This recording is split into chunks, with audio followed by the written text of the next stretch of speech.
I've been living my micro life for 100 plus days, and you should too.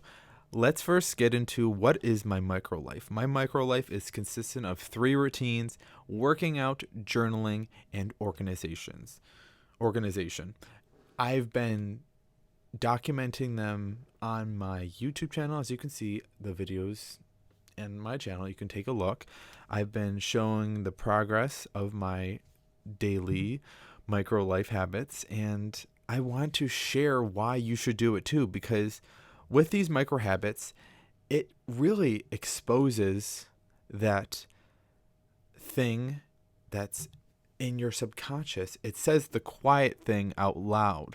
When you're approaching a habit, all these negative thoughts pop up. But in reality, you should be easily able to do these micro habits because they're only 2 freaking minutes.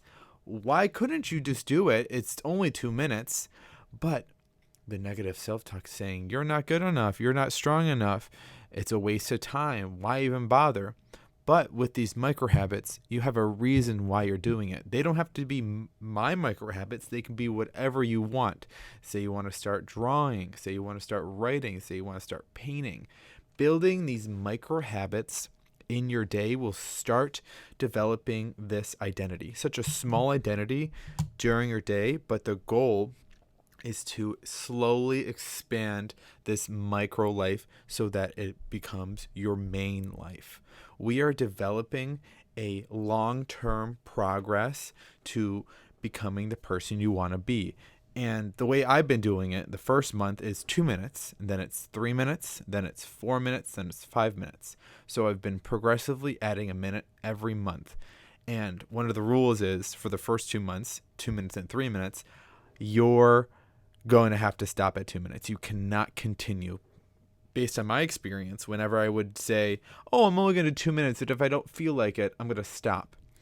What I would tend to do is then work a lot longer and then have negative self-talk saying you have to keep on working, and then watch 2 hours later, I've been burnt out, and the next day, I don't even want to start because I know myself, and I'm saying, I'm going to continue, and I'm not even going to start because I know how it's going to end.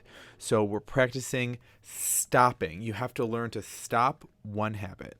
It's the same exact feeling when you want to resist the starting of a habit and the resisting of stopping a habit. It all comes down to that. Like, this is a microcosm of your life and how you approach things. That's how it's been affecting my life. I've been able to use these skills with stopping and starting and taking a step back whenever I feel these resistant thoughts come up. It exposes so much because every day I have to step into this new identity. There is no option. I chose these habits for a reason. I know my long-term vision, and there's no way around it. I feel momentum. That is one of the main things I love about microlife, is that you will feel so much momentum as the days go by and how much you actually progress. It's crazy how much you can build and develop into a person, and how much you can build in like 2-minute increments when you're doing tasks or things you've been resisting for so long, and it feels so energizing. And I definitely think you should do it too, because everybody should be able to achieve whatever they want. They can become whoever they want, and it all starts with identity. And I believe small habits will put a token, it's not a token, but you can put a token. I wish I had a cup. Pretend there's a cup here. Every time you do a habit, you put one pebble inside of that new identity. And sooner or later, that pebble will be full of hundreds of small actions. And then you have physical proof. Maybe you're writing, you can see it, or your space is cleaned, or your body's changing. You can see proof that you're becoming this new person. And when it comes down to it, we as humans like physical results. When I see it, I'll believe it. And the longer you're with this, the faster you'll be able to change. And might be naysayers who do these giant transformations, but I'm all about longevity, and I'm going to be doing this for years because this has been one of the major reasons why I feel so at peace and very certain in myself.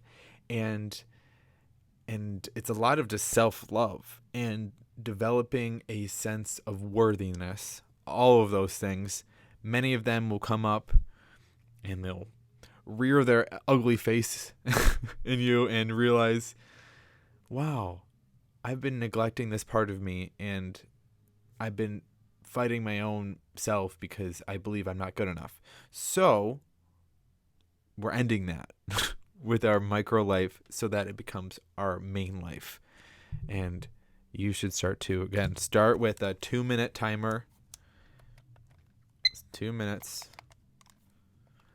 And whatever task it is, painting, organizing, writing, starting a blog or something, just start 2 minutes every day, and then it'll soon progress.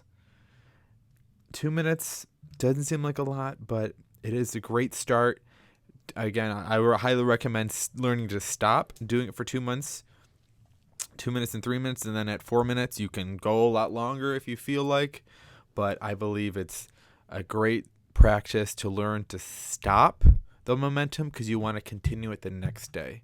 The next day is what really counts because it's a building block. They're blocks. We're trying to build a beautiful, beautiful life.